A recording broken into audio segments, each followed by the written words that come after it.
Welcome to On the Chain. This is Chip here with, that's right, Chip. You guessed it. I'm flying solo, flying the OTC plane solo tonight, which will be a lot of fun. We have a lot to cover tonight, and really funny. I go live, my monitor starts glitching out of nowhere. That's how it works when you go live. But I want to talk about it's $10 XRP. Is it possible? Is it possible now that there's legal clarity? There's really nothing holding it back because we know that XRP did not hit the all-time high when a lot of the altcoins, some we expected and some we didn't expect to go all-time high. Also, too, Torres is quoting the Torres, and has coined a new phrase, the Torres Doctrine. We're going to jump into that. Gary Gensler, of course, blows it once again by misstating the law and totally proves once again he has no concept whatsoever how the Howey test works. Believe it or not, I'm not sure I buy it. I just think it's more of Gary being Gary. You guys ready to get this kicked off? Let's go. Welcome to On the Chain. Whoa, whoa, whoa, whoa. Here we are, guys. Drop where you're coming in from. Drop a like, too. Don't forget to hit that like. We got a bunch of people as they file in here. Hit that like button. We want to see everybody enjoy the show. Share it with your friends, best way that you can get it out there. But I want to start off tonight from just some of the folks over at Ripple. It's been interesting. So since this landmark ruling, and it is a landmark ruling, and it is the case of the century, I'm calling it, so is Jeff, for at least the fact that it's had so much shape on an industry, especially in the crypto industry. It's so funny how Gary Gensler's been neutered. He's kind of like, he's not the hands and moving around. And he was kind of like, I thought today's hearing was, first of all, was incredibly boring, number one, but that's what you get with Gensler. But he didn't come out with the gloves. He wasn't like, it's cryptocurrency, we got to attack it, blah, blah, blah. He seems a little bit more like this really rocked him pretty hard. I have a feeling that he's like, well, we haven't, we don't know what's going on yet with everything, and we're still trying to figure it out, and we don't know. No, this rocked him pretty hard. Chris Larsen also takes the crap out of Gary. Chris Larsen takes the gloves off, goes after Gary in a big way. We're going to play that tonight as well. And also Stuart Alderoty calls him out. It's just great because you have to hold back a little bit. Just imagine, you're holding back just a little bit. The case is going on, and we saw that. The first year was kind of like, the SEC going after people, not really protecting investors, not really doing their thing. But as we started getting a little bit further in the case, getting up to the 1.5 year mark, the 2-year mark, 2.5 year mark, we saw recently, before the July 13th summary judgment came down from Judge Torres, we started to see a lot of interesting things happen, namely that we saw Ripple kind of coming out swinging a little bit, right? Not really holding back so much. And we hadn't had a summary judgment yet, but we were seeing them go out to the mat. We were actually seeing that happen. And funny enough, it was, I want to say Brad Garlinghouse put something out where he was talking about likely to get a summary judgment in weeks, not months. And I think he said that back in June, which I guess proved to be the case. We'll have to go back and research that at 100%. But ultimately, I think that it's rightfully so to call the SEC out. Gary Gensler, again, another hearing. I don't know what these hearings are for. It's just a bunch of gobbledygook. Don't answer any questions. Senator John Kennedy had a really, and it wasn't one of Kennedy's best exchanges, but he had some zingers in there and some Kennedyisms that hopefully we'll get to that as well, if I can get to some of these news stories. But it's just kind of like a preamble getting up to that. So I wanted to share this and kind of let's talk about this a little bit. So Stu Alderoty said, it's outrageous that in today's Senate hearing, Mr. Gensler again misstates the law and the Howey test, suggesting that tokens standing alone are investment contracts. Buzzer, sorry, wrong. Is the SEC really going to continue to be allowed to peddle these falsehoods? And Stu, I'm afraid to tell you the answer is a resounding yes. Because where we are in Clown Town, in this part of the world, and what I'm talking about, where we are right now at the juncture, at this space and time, it's all clown world. You can go out there and make a crazy statement and be like, I said that. No, I didn't say that. I have you on video. That's not me. We're at the point right now where there's so much information. There's AI. There's so much stuff coming at you. People don't have the time. Frankly, people don't care. But it's all made up gobbledygook. So sorry to tell you, Stu, that this is going to continue on, and they're going to be able to peddle these falsehoods. However, you have to say that the Bitcoin maxis certainly have cheered on people like Gensler and misstating facts. If you want to go after a big, it's so bizarre to me that here we are. Tomorrow marks the 1 week anniversary of, it's been a crazy ride, right? For the last week, up, down, up, down. We see XRP starting to go up again. Listening to Blockchain Backer. He was on the Bearable Bull, and then I was watching his podcast earlier today and talking about that XRP could have an incredible moment. Also talking about the fact that the traditional, S&P 500, the NASDAQ, everything else, really bizarre, like the fact that they're all sort of edging up. So we have this weird point in time where a lot of the economies around the world are actually on the downward trajectory. So if he wants to know if he's able to peddle these falsehoods, the answer is yes. And there you go right there. a little Pittsburgh fan. So bottom line is XRP is not a security. That's how it works. Brad Garlinghouse had this to say. He said, it's been a week since the decision dropped, and I'm still overwhelmed with gratitude for and hugely proud of this team.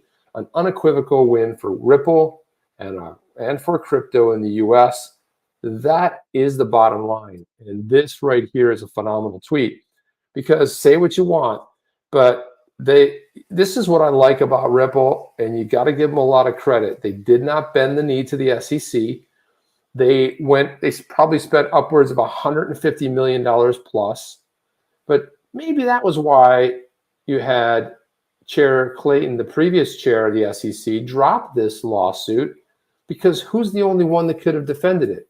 And if you recall back in those days, Jeff and I said, either it's going to happen that Clayton is a hero or a zero. And we made a claim that's saying that this might be the fastest way to clarity. Now, what we didn't anticipate was this case going 2.5 years. I really honestly thought it'd be wrapped up in a year, maybe a year and a half. When we got to the 2-year mark, the 2.5, almost 2.5-year mark, it started to seem pretty long. But we said, and funny enough, because we have Congress that won't act, and because they're a bunch of cowards, not all of them, a lot of legislation has been on the table. But if you can't even get it out of committee to talk about it, that's a pretty big loss right there, I have to tell you. Next up, I want to go to this. This is a pretty big deal right here. And again, we're trying to get Aaron McDonald, the founder and genius behind Futureverse.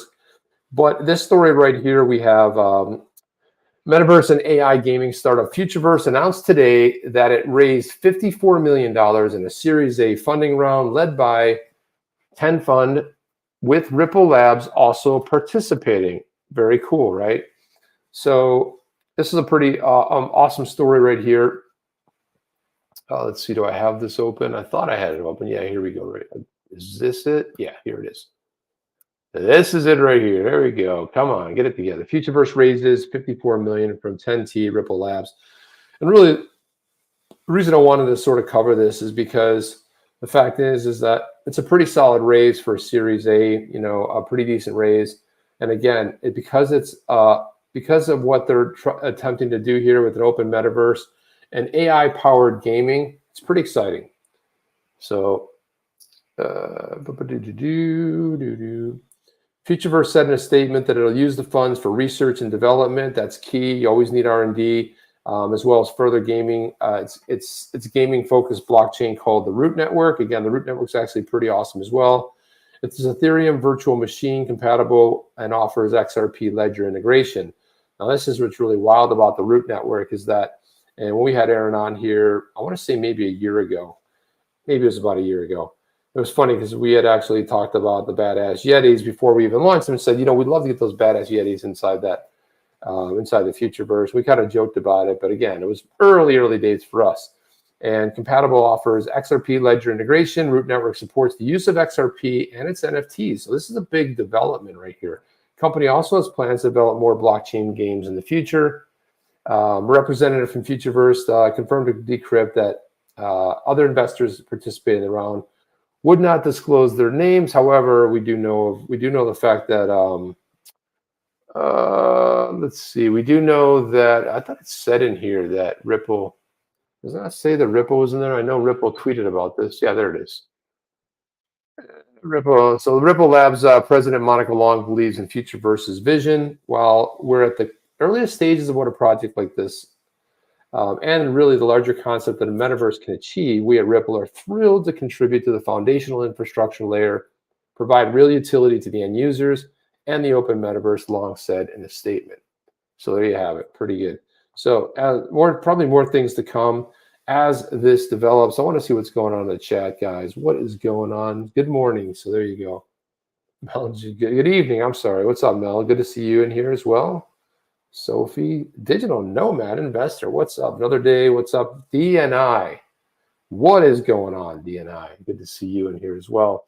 Wanted to, I'm going to have to stop sharing my screen. Let's see. Stop my screen. Let's go ahead and I'm going to hook the audio up here. So bear with me, guys. And I want to note, for some reason, if we don't have audio, start flagging, blowing up the chat. If you don't hear anything, hey, I don't hear something. Jeff's not here to tell me.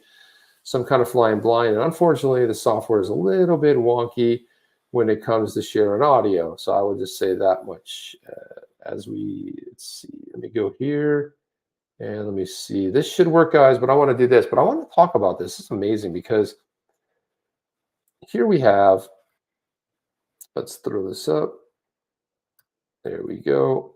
So here we have Chris Larsen, digital asset investor, shared this. I like how he put .xrp after this, but this is really great. I'm going to go ahead and play this, and hopefully it plays. Let's see. But this is this was Chris Larsen on with Kara Swisher. If you guys know Kara Swisher, she's gone independent, but she for many years used to do like the big conference circuit, covered tech and everything. And she has her own podcast, so she had Chris Larsen on there. I think they're actually friends or pals or something like that. But if that name rings a bell, you probably know Kara Swisher. But I'm going to play this, and guys, tell me if you don't hear it. Let's go. And one of the things I want to point out here is that the gloves come off here in this, and it's great to hear Chris Larsen being able to express his opinion without the whole case hanging in the balance here, because it's law. It's been decided. XRP is not a security. Let's listen in. Tell me if you don't hear it. Real crime here by Gensler and the SEC. It's a power play. They're using their enforcement action to shake down people into submitting to settlements so they gain power so he can regulate a huge industry. And probably versus the Commodities Trade Commission. I'm guessing you guys hear anything, because I don't see anything in the chat. So good. Let's listen to the rest of this, guys. It should be in the CFTC. So oddly enough, I was at a party where someone from the commodities regulators and the SEC were arguing with each other, and I was standing in the middle of it. We should have it. No, we should have it. But they're essentially alleging that selling and distributing XRP, you are all raising capital from investors in order to finance the business, where you argue it's a commodity. Correct? Yeah, and that's completely incorrect. Right. The protocol was absolutely functional before anything was ever sold. It's just an asset that existed. So this is the essential problem that you face. So you're not alone. The SEC has said almost 70 crypto tokens are securities.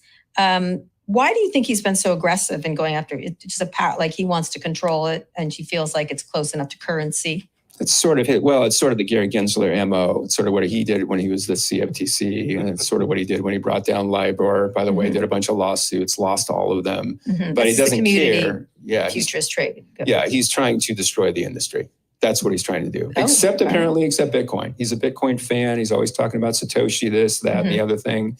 He did a bunch of tours with Joe Ito back in the day with MIT, all over the world, kind of bashing everything except Bitcoin. I just don't get that. That makes no sense to me. And it's totally inappropriate for a US regulator to take that position, an unelected person. Talk about agency power, everything the Supreme Court hates these days. This should go to Congress. Congress should pass regulation. Yeah, he nailed that right there. Congress should pass regulation, but they're lazy. And when we talked about this case dropping 2.5 years ago, what should have happened? Congress should have stepped in and intervened. But as we all know, that did not happen. So that's actually I don't know. It's kind of funny, kind of weird, kind of odd at the same time. I wanted to talk about this. Ritchie Torres, who plays for the blue team, who is really stepping out in a big way, in an honorable way. Really talking lately, I would say last couple months, especially showing up in the hearings, but really talking an awful lot about what's going on in crypto and what it should be. And it seems like a breakout Democrat, one of the few out there that's actually expressing his opinion. And, you got to be careful when you go outside the bounds. You could get hurt. It's contact sport politics, and you definitely could get hurt. And I'm surprised they haven't pulled him beyond the woodshed yet and said, like, hey, Ritchie, you need to calm this down. However, something Jeff and I talked about is when you realize who wants the big Bitcoin ETFs, they're major donors to the blue team. So you're going to see all this stuff sort of die down, kind of go away, kind of just, drift down the water. It's going to be a small drawdown, but I think that's exactly what's happening on a lot of ways. So right here we got Ritchie Torres, and he said this. This is great. He said, needless to say, regulating digital assets through enforcement only had a dreadful day in court last week. In the wake of the resounding decision out of the Southern District in New York Ripple case, the SEC must reassess its continued assault on the crypto industry. Well said, Ritchie Torres. Well said. My letter to Gensler. And this letter right here is pretty solid. He, let me see if I can blow this up. Come on now. Come on. Here we go. Let's see if we can get this. There we go. So he says, yeah, I'm writing to you to inquire if the SEC intends to come to terms with the folly of the Commission's crusade against crypto assets in light of the latest decision by Judge Annelies Torres. There's no connection there other than they share a last name of the Southern District of New York. Needless to say, regulation by enforcement had a dreadful day. In a landmark legal opinion, Judge Torres resoundingly rejected the regulatory overreach by the SEC, which has been indiscriminately declared by all crypto assets, well, except for Bitcoin, to be securities, by emphasizing the need to prove the presence of an investment contract. Judge Torres' reasoning represents a return to rigorous application of the Howey test, which has been applied sloppily by the SEC. So I love this. He's calling it out big time that it's been absolutely sloppy move by the SEC. This is great. He's getting to have a little bit of fun with Gensler. Then he goes on to say that, indeed, the latest court decision establishes a clear rule that should be the name of Judge Torres, who has brought long overdue legal clarity to the chaos of crypto regulation, the Torres Doctrine, as I call it. This is kind of funny. Like he sort of coined this phrase, the Torres Doctrine. I like it. It's kind of nice. Like, what do you call it? The Torres, summary judgment. The Torres this, the summary judgment, XRP. But I like the fact that you could just refer to it as the Torres Doctrine, as he calls it. Holds the crypto assets are not securities in themselves, but can be sold as part of an investment contract, which do qualify as securities under the Howey test. Judge Torres has made it clear that the SEC that digital assets are not securities in the abstract, and that it lacks the legal authority to regulate digital assets untethered from an actual security offering. And this is a big one right there. This right here is the crux of the whole argument. This is what everybody's missing. I'm talking about big legal minds out there, well-known attorneys, well-known in the space, well-known in the security space, who have their own interpretation of what actually happened. And I don't know if it was disbelief, because a lot of these so-called experts and legal minds were the ones who called for Ripple to lose. How about the people over at many of the online crypto sort of publications who are like, oh, Ripple's going to lose this, and let's talk to legal mind number one, and it's like they're going to lose because the SEC. Well, what I didn't realize about that Chris Larsen interview was that was actually, and I was reading the fine print along there along with you guys, was that he had actually Kara Swisher had interviewed him a couple hours before that verdict came down. So he was talking even before he knew what was happening, but he nailed it. Gensler was trying to ruin the industry, right? He called it an unelected person, called it an unelected bureaucrat. He also referenced the Supreme Court, rightly so, like that is not going to fly in the Supreme Court these days. So, I mean, does he go ahead and file appeal? There's other legal minds that don't believe that's the way to go. John Deaton talked about it. Jeremy Hogan talked about it. Some others have also mentioned it as well. But I think ultimately, if they want to file it, go ahead. If it's going to take Congress, they won't even get the appeal out till 2025. And if that happens, I would be absolutely shocked.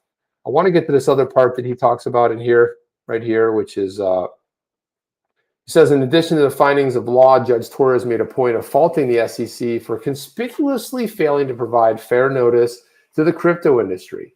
Under Chair Gensler, the SEC has not issued a single rule on crypto assets. This is where I differ from what he's saying here, because a lot of this hearing was talking about rulemaking, especially as it applies to ESG. I don't agree with the rulemaking. You can only make rules if it's mandated by Congress, and most of the time they're making rules up based on. So he doesn't actually have the authority to issue a single rule on crypto. But what he's really getting at here isn't the fact that he has the authority to, the fact that all he talked about was it was clear. Everybody knows it's clear. There's so much clarity. Well, guess what, Gary Gensler, Daddy G, there's a lot of clarity now. You lost. You lost big time. Take it. Take it like a man. And you did lose. And what he's talking about here is that the way the SEC operates is, like, if you saw what happened, what they were talking about today's hearing, talking about rulemaking, and they put it up for, and a lot of the contention of today's hearing was the fact that the previous chair had it up a lot longer for people to comment on it. And Gary Gensler was, his normal dopey self, and obviously shortened that period of time that people could. But again, rulemaking was based on some substance. And what he's getting at here, and taking a shot here, Torres, where the fact that he'd never made any rules, right? He was so sure about it, but no rulemaking by the SEC. Kind of shows you they didn't have a leg to stand on, or at least they didn't believe so, or they didn't want to pigeonhole themselves into doing that. He says, all this has done is sent mixed signals, one after another, not only contradicting the CFTC, but then often contradicting itself. When pressed about the status of Ether as a security, Chair Gensler, hang on, I think this is on another page. I might have to, there we go. Okay. There we go. There we go. He's all over the place. Yes, no, maybe. The SEC's chosen to communicate and regulate, not by clear rule or guidance, but by enforcement actions. Let me make this bigger, guys. But by enforcement actions, often politically timed. Interesting. Calling them out for the politically timed. Interesting. The endless stream of contradiction, confusion, as well as the arbitrariness of the enforcement actions themselves is the opposite of fair notice. I hope that the SEC will find itself chastened by the court's decision, as it will concentrate on the commission's enforcement energies where it belongs, in the bona fide bad actors who perpetuate serious transgressions like fraud, market manipulation, and the misappropriation of customers' funds. I look forward to finding out how the SEC will reassess its regulatory assault on crypto assets in light of the Torres Doctrine. Sincerely, Ritchie Torres, member of Congress. Very well done. Very well done. And I'm glad to see, this is really good news to see the blue team sort of getting out there and doing the right thing. Now I've got a clip from Ritchie Torres here. And again, you'll tell me about the audio, but this is Ritchie Torres talking a little bit about it. He's talking with CoinDesk on this. And I just love the fact that I hope more people, we need bipartisan. This isn't a blue team issue. It's not a red team issue. You know, people from all parties, whether you're independent, whatever, they hold crypto. So don't make it a party issue. Make it a liberty issue. Make it a freedom choice. Give people the option to do what they want, to choose what they want to choose. And that's where I feel like maybe sometimes it just goes a little bit off of the precipice of the cliff over there. Let me make this a little bit bigger and go ahead and share this. Let me show this, guys. There we go. All right, let's listen in. Let me know if you don't hear it. Let me know if you hear it as well. Here we go. Well, it has multiple meanings, but but here's one. A regulator like the SEC, which has immense power, should strive to be merit neutral, right? The proper role of a regulator is not to decide the merits of blockchain technology. That judgment should be left to the market. The role of a regulator should be to protect investors and consumers. And in my opinion, what we've seen from Mr. Gensler is not regulation, it's the weaponization of the SEC against the crypto industry, which he considers useless and which he politically disfavors. And that, to me, is an abuse of power. That's a politicizing of the SEC and the failure to create a workable registration process for crypto companies that are striving to be compliant. Again, that to me is an example of politicizing the agency. Yeah, but I think one of the things he kind of what he misses there is the fact that it's a little bit difficult. This thing's playing in my ear here.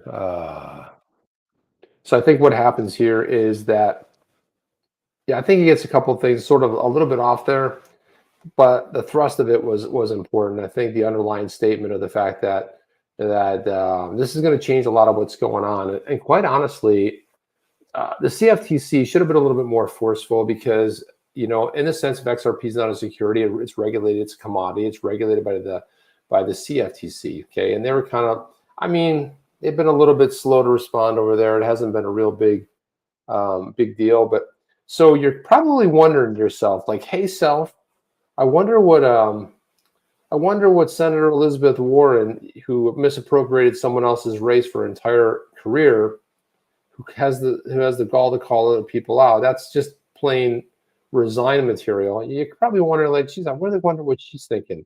What is she going to do now? What's her anti-crypto army going to do? How will she spend her time? Like, what's going to be the best use of her time? I'm sure it's got to be something good, right? It's going to be something useful. Has to be, right? Well, here you go. Just in, Senator Elizabeth Warren requests SEC investigation into Elon Musk's Tesla over Twitter ties, alleging misappropriating assets and conflicts of interest. So what do? Well, you go after the one person out there who is the arbiter of free speech, right? Who returned the platform to free speech. And I'm still always a little freaked out when I share something, just because you were conditioned for so long that if you say this, that's not the narrative and that's not appropriate. And the so-called fact checkers will fact check you according to their fact check books, and you'll be gone. But this is what she has to do with her time. Now, the funny part about this is, what the hell does Elizabeth Warren know about misappropriating assets and conflicts of interest? How about the misappropriation and commingling of FTX? How about those funds that were done? And that's a lot of what Senator John Kennedy went after Gensler about today in that hearing, was the fact that, what were you doing? He puts it back. We had all these enforcement actions. I'm not asking you about those. Why did you miss FTX? One of the things he said is, we could have brought in, you could have said, hey, we want people from the SEC to kind of come in and look around and kick the tires, and they probably, given his massive ego, is what John Kennedy said, he probably would have let you guys in. How come you were asleep at the wheel? How come you weren't protecting investors? And it was just more of the same, blah, blah, blah, same garbage we've always heard. These hearings are useless. They're under oath. Plenty of people have been put under oath that have lied their teeth off. And to me, it's ridiculous. So it goes like this. Hey, I'm writing to the requested investigation into Tesla. Apparent conflicts of interest since Chief Executive Officer Elon Musk has acted since purchasing Twitter and becoming the CEO, while remaining Tesla CEO. I've raised concerns about the conflicts of interest. What conflicts of interest? He's also the CEO of other organizations, of SpaceX. Are you worried about that conflict? No, we're just worried about the one Twitter conflict, because no one cares about electric cars. We're just worried about Twitter, right? It's just can't have a free speech platform. So this is truly what she's worried about, right? The corporate assets, other negative impacts to Tesla shareholders. Yeah, okay. Despite recent repeated calls from investors to address these actions, the board appears to have failed to uphold its legal duty to ensure that Mr. Musk act in the best interest of Tesla. This is his company. who the hell are you? You're somebody who misappropriated another person's race, lied about it your whole life, and said, oops, sorry, when you were like found less than a half of a percent Native American. And then you're going after somebody and their company and how they run their company. This is ridiculous. Though Mr. Musk recently announced the hiring of Linda Yaccarino as the CEO of Twitter, this does little to address the concerns of Tesla and its shareholders related to the dual role. Despite hiring Ms. Yaccarino, she's likely to be a significant control of the company and tends to continue overseeing core functions. Given the concerns over the actions by Mr. Musk and the board, I asked the SEC conduct. So now she's sick in the SEC to go after, and she's already lost. Yes, SEC already lost the big one against Elon Musk. And this is where she's directing the SEC's efforts. Well, geez, it's interesting. I guess the whole crypto thing didn't really work out for you, right, Pocahontas? It didn't really happen for you. I see. Okay. That's how it is. That's how it's going to be. It didn't really work out. So let's on to the next one. And we all know that Charlie Gasparino has been a lot of fun these last couple of, I want to say last week. A lot of people have been very pulled in emotionally. I've said here that Charlie is just having fun. And the AMC people have been replaced by the XRP community. Those three letters turned in for XRP. And so I wanted to play this clip here because I thought this was funny and interesting and shows a different side of Gasparino. But as somebody had retweeted a reply, but let me put this up here, large screen here. Let's see this here. Let's see. There we go. There we go. Boom. Okay. So let's take a look at this clip right here. This is Charlie Gasparino on the Claman Countdown on Fox Business. This happened earlier today. And again, let me see if the audio is pumped up. Is the audio pumped up? It is. It was. Okay. I'm going to play this. Let me know if you don't hear it. Let me know if you do hear it. Here we go. The G string. And it's all because of these XRP people. They think I hate them. Now, do I hate the XRP? You're a big XRP guy. So, yeah. So they think I hate them just because I report fairly about Brad Garlinghouse and, the fact that they had a split victory. And they think I'm like, I'm not. And so, looking at that stuff. But you ever see what, listen. No, this is I don't. Literally me in a G string. Oh. A G string. Yeah, somebody, he showed the picture of himself in a G string, which I thought was actually pretty funny. And he showed that other picture. I remember seeing the tweet. He would say, like, I'm going to show this on air tonight. And I was like, he's not going to show that on air. Well, he did it. He showed it on air. If you see this part of it, you can see he's just goofing around and joking, trying to get the better of everybody.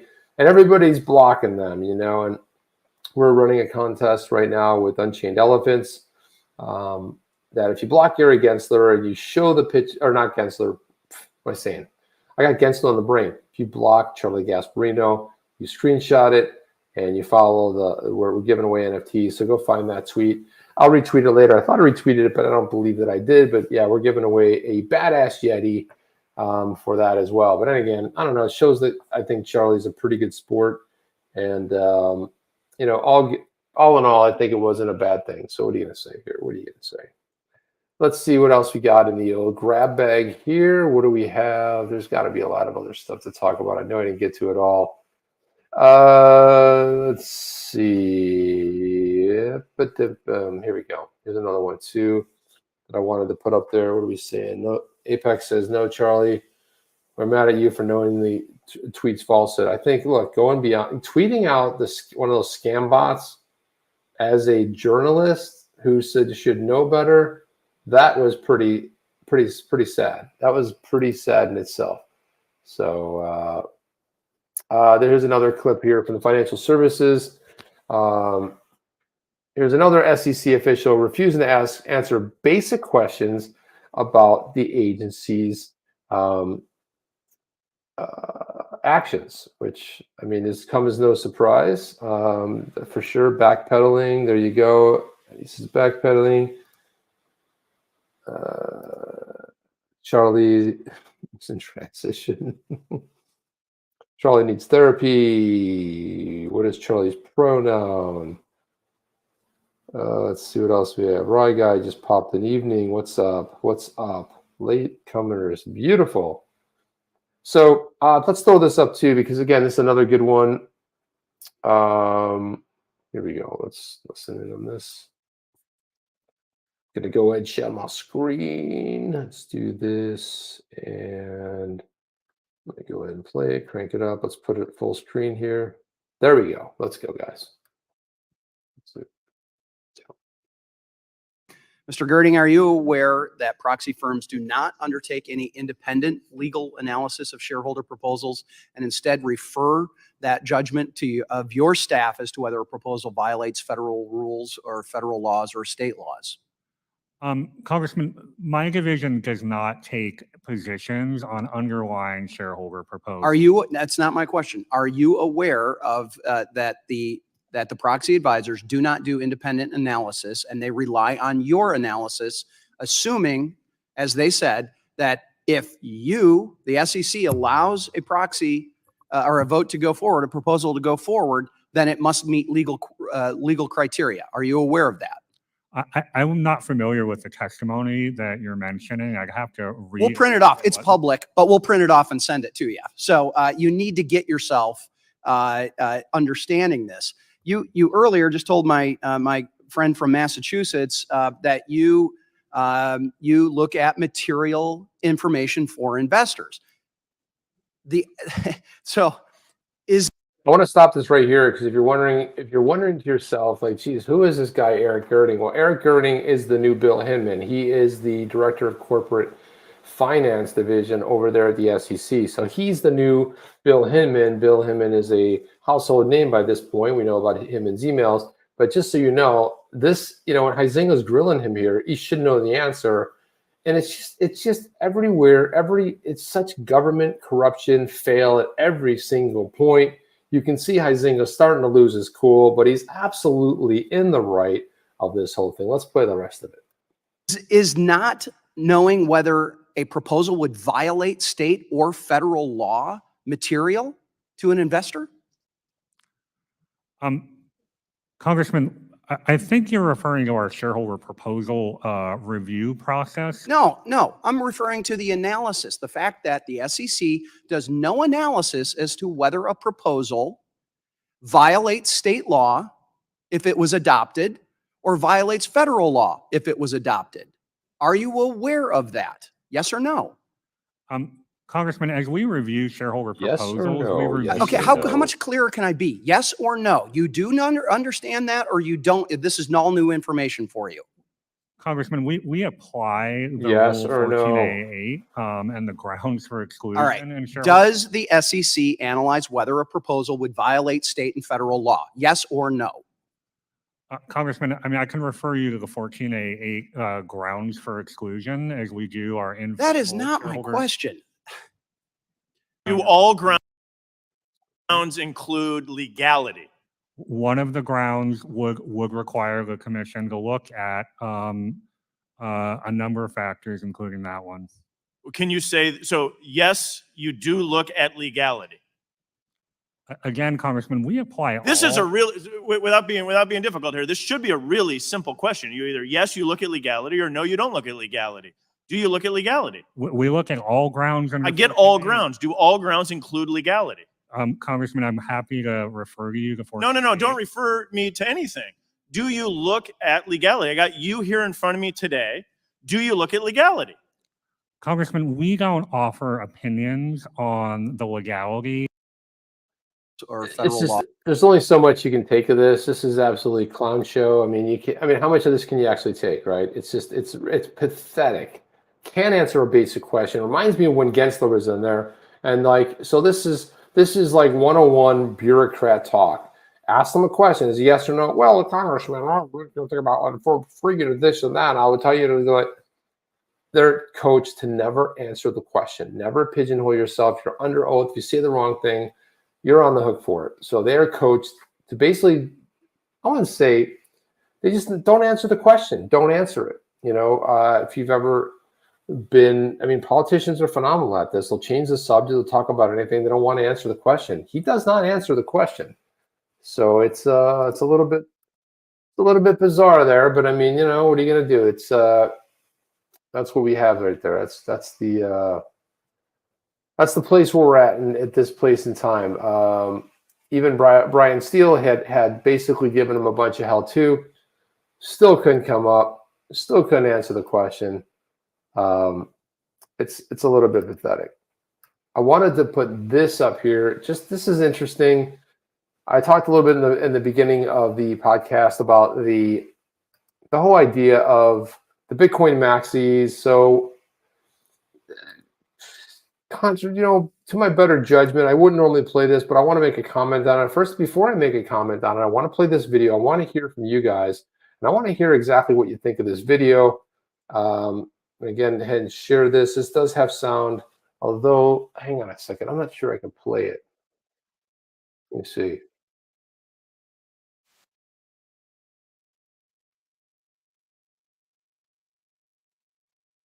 Yeah, there's a chance that I might not be able to play some of that.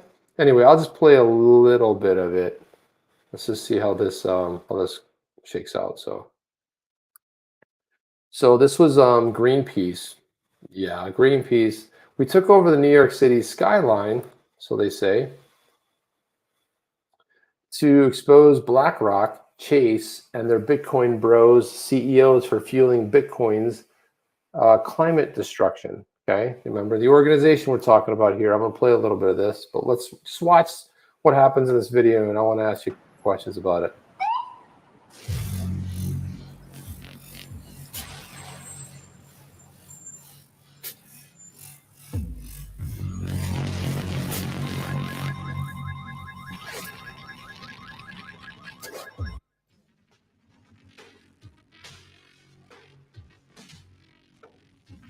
Bitcoin consumes more electricity than entire countries. So this is everywhere: Argentina, Sweden, Belgium, Norway, Finland.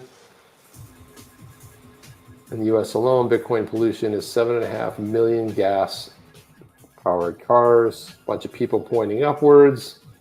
You have this stuff, 100% pollution. You got the Brooklyn Bridge. You got Jamie Dimon with laser eyes. That's a little bit overkill. Jamie Dimon ignoring Bitcoin's pollution. So you got a bunch of people looking up. You got a building flyover. There's Larry Fink with the laser eyes, right? So you have all this stuff. People are looking up. They're taking pictures. You see BlackRock headquarters there, right? And what else? Yeah, it's more of the same. It's kind of more of the same going on there. Let me go ahead and stop this. So yeah, just more of the same going on there.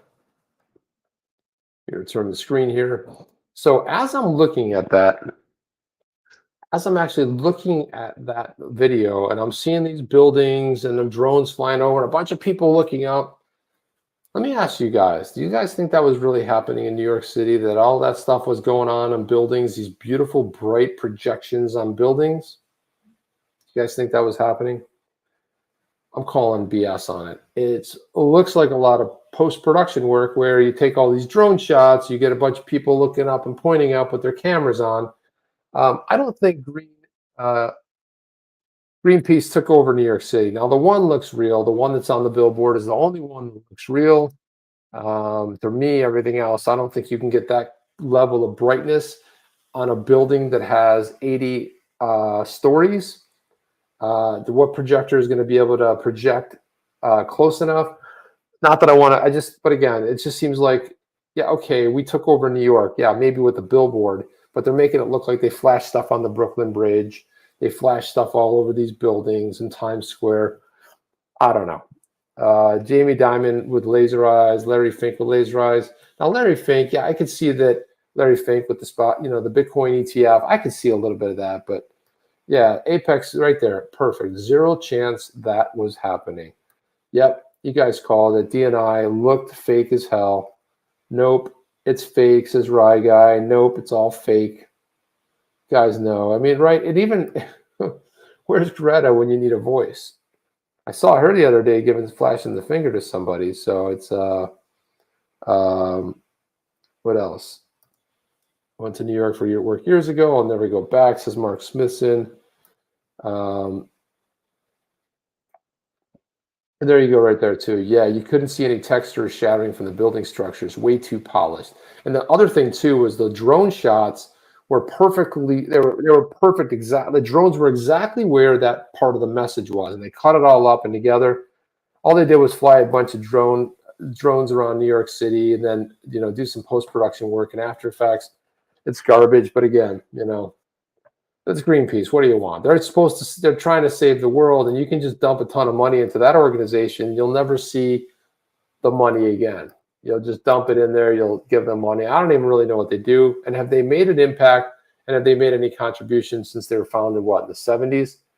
Kind of crazy. So another thing that Elizabeth Warren's been hard at work on, and I'm trying to remember who tagged me on this, but a bunch of people did. But there's a new bill going through Congress. Lummis's bill, which is the crypto bill, and all of a sudden I saw some new sponsors on there, and it's like, let's take a look at who some of the new sponsors are. Now, this is an amendment. This is not the bill itself, but this is an amendment, and this is actually an amendment for a national defense bill. What they're trying to do here is, let's go ahead and share that. But let's see if we recognize these names here. Let's see if we recognize any names here. So here it is right here. This is the Amendment 712. This is the National Defense Authorization Act for fiscal year 2024. And here we have Elizabeth Warren, Senator Gillibrand, Roger Marshall. This is an amendment. It looks like what they're trying to do, from what I can gather, is they're trying to push the crypto bill together, on this National Defense Authorization Act. So I don't know. Originally, it was somebody tagging me saying, no, Elizabeth Warren's now getting into crypto and on board as crypto, and that's not actually what's happening. So for a second there, it looked like that might have been happening, but it didn't actually ever see that. Something interesting going on over there at Coinbase. It seems like Coinbase is starting to get a little bit more courage since this case drop, but I like what they're doing. This is kind of good thinking outside of the normal confines about how usually companies think, and they put this up here. They said they created a VIP page to hire people with extraordinary ability at Coinbase. And if you've shipped a popular open source library, if you built a large online following, if you won a math/engineering/gaming competition, if you were part of a special forces unit, or you built something just awesome, say hello. And Wendy O said that, it's a different approach coming from Coinbase, and it's appreciated. So I thought that was actually a pretty cool thing. And they kind of get into a little bit more over here, a little bit more of the same. But if you built technology and hard sciences such as aerospace, electrical engineering, and biotech, if you're an Olympic athlete, if you're an elite armed force, if you hold an O1 visa, if you have developed a large audience. So they're starting to think about people that they normally wouldn't attract on with certain, certain skill sets.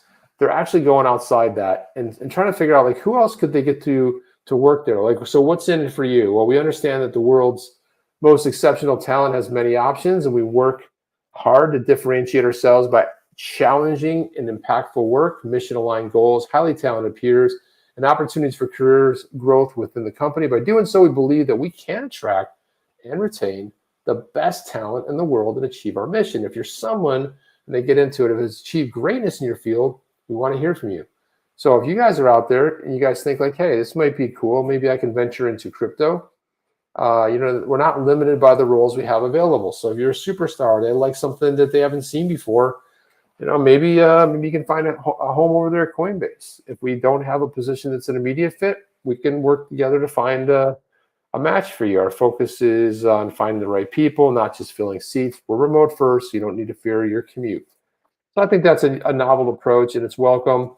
Now, I don't know how much kind of traction it's going to get, but normally if you weren't looking in that area, you may not apply for a job. So that's kind of an interesting idea in itself right there. Look at this right here. That's not what I wanted. I wanted this one here. XRP is love. Ralph Cooper's, what is XRP? Let's see. What else do we have?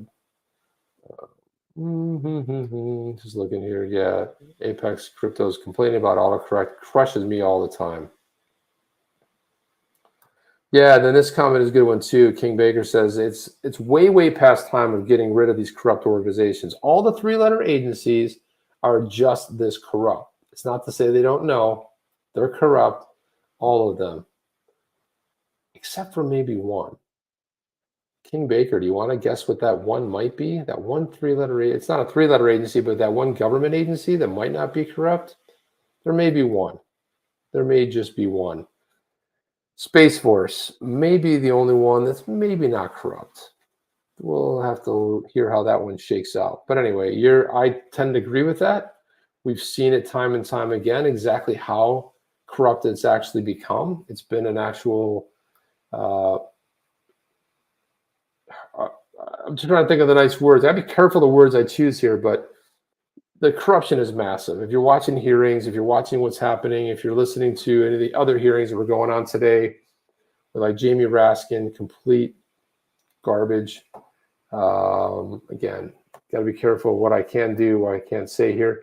But I thought what we would do is let's close on this. This John Kennedy, the senator who famously coined, "Do you think they're your daddy?" And he was saying that to Gary Gensler. This isn't as prolific, but it is fun. So I thought we'd get a little check-in on this right here. So let me go ahead and throw this up there, and let's just listen in to this is Senator John Kennedy. His hair, something weird is going on with his hair there, but he's got. And thanks for Wheezy for posting this thing, which is great. He said this is one of the high points in the hearing. I only heard a very small portion of it, but let's listen in.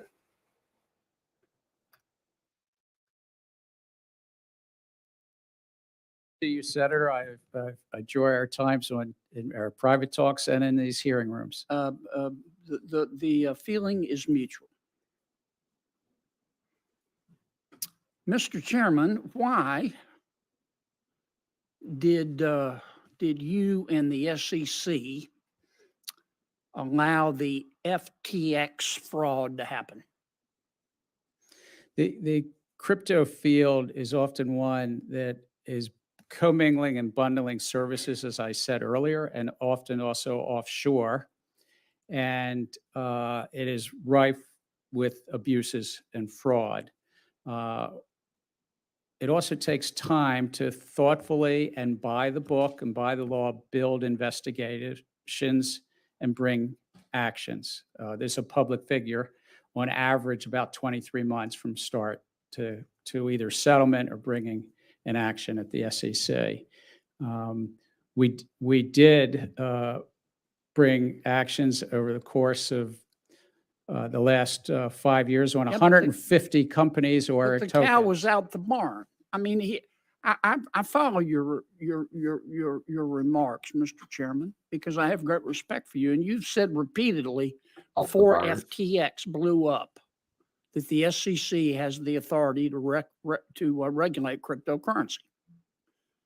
Now, here you have this company, FTX, run by a young man who has more zeal than wisdom.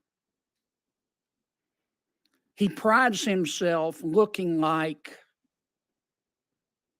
the fourth runner-up in a John Belushi lookalike contest. He prides himself on being underdressed and overhaired, reeks with arrogance. You could have sent down one investigator from the FTC with an ego like Mr. Bankman-Fried and said, I want to send someone down from the SEC and let them just watch you for a day. And he probably would have welcomed you in. I mean, his dad is a chaired professor at Stanford Law School. Where was Stanford? But where was the SEC? I mean, this was an accident waiting to happen. And I don't understand where the SEC was. So, sir, I would say that the whole field has hurt more Americans than it should. Yeah, but I'm talking about FTX. I mean, we can look back at FTX. I mean, Senator Durbin made this point. And we have this elaborate, complex regulatory machinery, the SEC, which I support, which is supposed to guarantee transparency and combat fraud. And any fair-minded person has to look at FTX and Mr. Bankman-Fried and these kids and go, what in God's, where was everybody? Where were they? Nowhere to was be the found. SEC?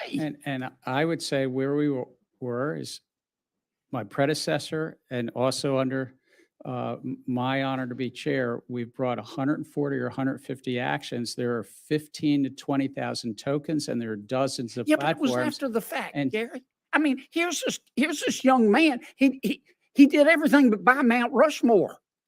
Weren't y'all curious? Where's this guy getting this money? You're curious. I would say that in the summer of 2021, when we Wells noticed a very large Oh, crypto exchange God. in the U.S., they went on Twitter and said that we were sketchy when we True subpoenaed statement, Do by the way. Kwon. This is all public, so I can say it. When we Oh, can you? gave him a subpoena, he fought us in the district court. He I fought us know in the that. I appellate know court. that. But I'm Who not cares? talking about how many lawyers can dance on the head of a pin.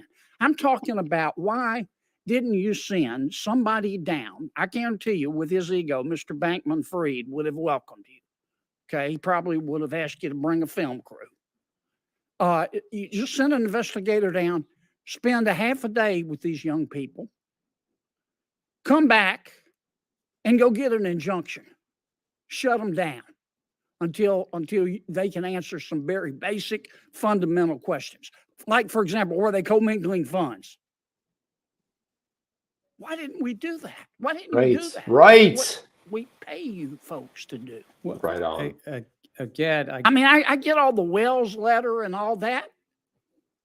We've got tens of thousands of people that lost a lot of money. Damn right. And they look at this young man and they go, how did the regulatory authorities allow this guy to function? Hope Gary Gensler met with him. I mean, his Secret Service name is Butthead. That's I how did not know bad that. he is. Where was the SEC? and dummy is. again, sir, I can't speak to one enforcement matter like that, but let me Again, I'm just going to say run- some Well, it's other a big one. complete this bullshit here. whole field, the whole crypto field, Yeah. What is about it, built Gary? on models that we wouldn't allow in traditional securities markets of commingling. The commingling that Then you're why did you mentioning, Oh, I'm allow so full of FTX? crap. and we've Why done- did you allow we've- FTX? we've vigorously, we investigate by the book. You, I'm sure, and the American public want us to follow the facts, follow the law, properly give people subpoenas. They get lawyered up. They give us replies. They do effectively burn clock, and on average, it You could have takes gotten an time. injunction, half a day. Right. Thank you, Mr. Chairman. Look at that. Look at that final shot right there. My God, what is up with this guy, huh? What is going on with this guy? It's just incredibly. Jim D calls it right here. There it is. Look at that. And Gensler starts his hand waving shtick. He always does that when he gets a little bit nervous. He that's a good one. And he says, Grubby needs a beating. That's for sure. 100% BS. Yeah, absolutely. It's just it's shocking in so many ways, quite honestly. I mean, this guy, what a piece of garbage this guy is. I just have to say that, first of all, Jeff will be back on Saturday, and love hanging out with you guys. Thank you, On the Chain family, OTC family, huge and strong. You guys are the best and the brightest, as Jeff always says. You guys are best and brightest. You guys come in here, great commentary. Love throwing your thoughts up during the course of that video. I love when he said, I don't care how many lawyers can dance on the head of a pin. What the hell is that? Runner up to a John Belushi contest. It was good. You got some good ones in there, some good licks. Unfortunately, we've got bad actor Gary Gensler, who has been completely neutered and is a huge loser. But yeah, it was great spending time with you guys. We will be making an announcement. Hopefully next week we'll be rolling out the Badass Yetis on. We should be ready to roll probably next week. Getting closer to rolling them out on Super Mojo. So we'll be doing that, which will be awesome. And then you'll be able to buy a Badass Yeti with fiat currency. And that's all I know. That's all I have. I really appreciate it. Thank you. Appreciate it, Hefe. The boss is here. Nice. The honorable, nothing honorable about Gary. I totally 100%. Yeah, thank you, Annie. Appreciate that. Even Space Force. So there you go, guys. Really appreciate it. So Jeff will be back on Saturday. He's on special assignment. We will be back here doing the thing. Come here on Saturday, or you can sleep in. I appreciate all of you joining from overseas where it's very late. Always great to have you guys here with us. Jeff and I appreciate you guys so much. Can't do it without you, but you got all the love you guys have shared and supported the channel, and telling us the first time you ever bought an NFT was to support us and the channel and the Badass Yetis. Super exciting. So we appreciate you guys, and thank you from the bottom of our hearts. That's all I have, and I'll get out of here. Guys, see you on the next one. Chip and Jeff for Virtually Out. Are you down with OTC? Please like, subscribe, and click the bell to be notified when the next video drops.